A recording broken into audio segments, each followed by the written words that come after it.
ओम नमो भगवते वासुदेवाय। मार्गशीर्ष महात्म 14वां अध्याय। भगवान कहने लगे कि इस प्रकार मार्गशीर्ष शुक्ल पक्ष में एकादशी का व्रत करके द्वादशी को दूसरे दिन विद्वानों को यथाविध उपचारों से मत्स्य उत्सव करना चाहिए।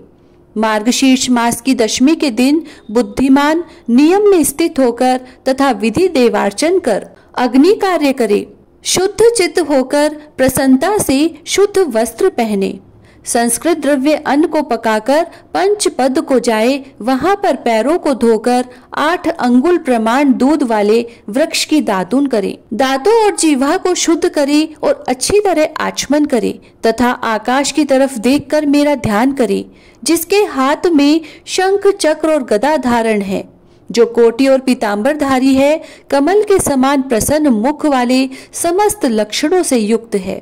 इस प्रकार ध्यान कर हाथ में जल लेकर सूर्य नारायण के बिंब में ध्यान कर उसी बिंब की तरफ हस्ताजलि से अर्घ्य देवे और ऐसा कहे, हे पुंडरीकाक्ष, आज एकादशी में मैं निराहार रहकर कल भोजन करूंगा, आप मेरी रक्षा करें। इस प्रकार कहकर रात्रि में मेरी मूर्ति के समीप बैठकर विधिवत ओम नमो नारायणा इस अष्टाक्षर मंत्र का स्वयं जप करे।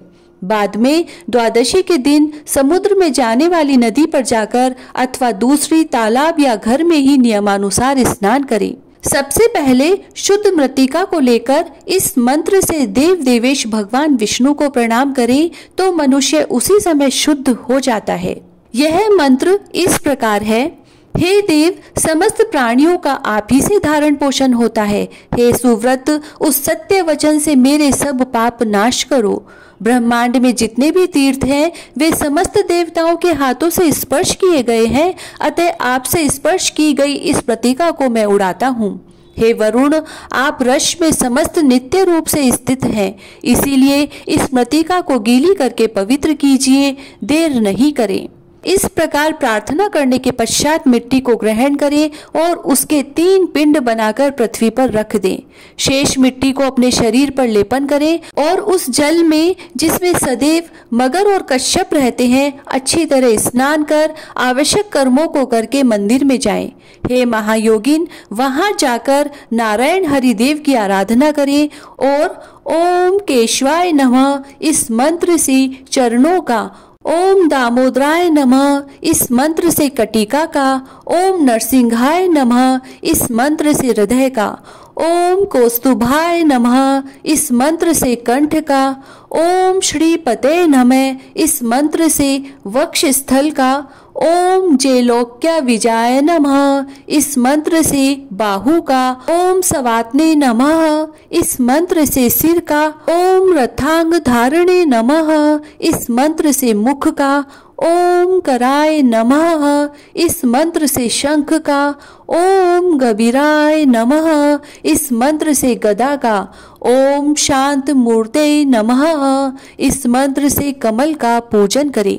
इस प्रकार भगवान नारायण का पूजन करके फिर भगवान के सामने 4 घर स्थापन करें। उन घटों को जल से भरकर फूल माला पहनाए, सफेद चंदन लगाए, आम्र पल्लव से युक्त कर श्वेत चंदन से आच्छादित करें तथा स्वर्ण सहित तिल से पूर्ण त्राम पात्रों को घटों के ऊपर रखें। चारों घटों को 4 समुद्र मानकर उन घटों के मध्य भाग में सवस्त्र सुंदर पीठ स्थापित करें। उस पीठ पर स्वर्ण, चांदी, ताम्र अथवा काष्ठ का पात्र रखें।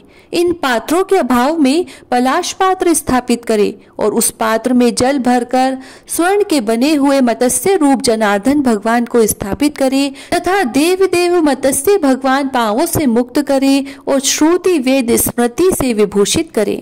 फिर अनेक प्रकार के भक्ष्य पदार्थों तथा फल पुष्पों से शोभित करें। गंध पुष्प धूप वस्त्रों से यथाविधि पूजन करें और कहें कि हे देव, जैसे रसातल में गए वेदों को आपने उद्धार किया, इसी प्रकार मत्स्य रूप से मेरा भी इस भव सागर से उद्धार करें। इस प्रकार प्रार्थना करके भगवान के सामने जागरण करें। अपनी श्रद्धानुसार प्रातःकाल होने पर उन 4 घटों को 4 ब्राह्मणों को दें। पूर्व दिशा में स्थापित घट को वह वृक्ष शाखाध्यायी को देवे और दक्षिण स्थित कुंभ को छांदोग्य शाखाध्यायी को देवे तथा पश्चिम स्थित घट को यजु शाखाध्यायी को देवे और उत्तम स्थित घट को इच्छा अनुसार किसी भी ब्राह्मण को देवे। यह विधि कही गई है। पूर्व के घट से ऋग्वेद वेद ब्राह्मण, दक्षिण के घट से साम वेद, पश्चिम घट के घट से यजुर्वेद भगवान और उत्तर के घट से अथर्व वेद भगवान प्रसन्न हो। इस क्रम से प्रत्येक के लिए प्रसन्न हो। स्वर्ण के मत्स्य रूप भगवान को आचार्य के लिए अर्पण करे और क्रम से गंध धूप वस्त्रादि से विधि पूर्वक पूजन करे।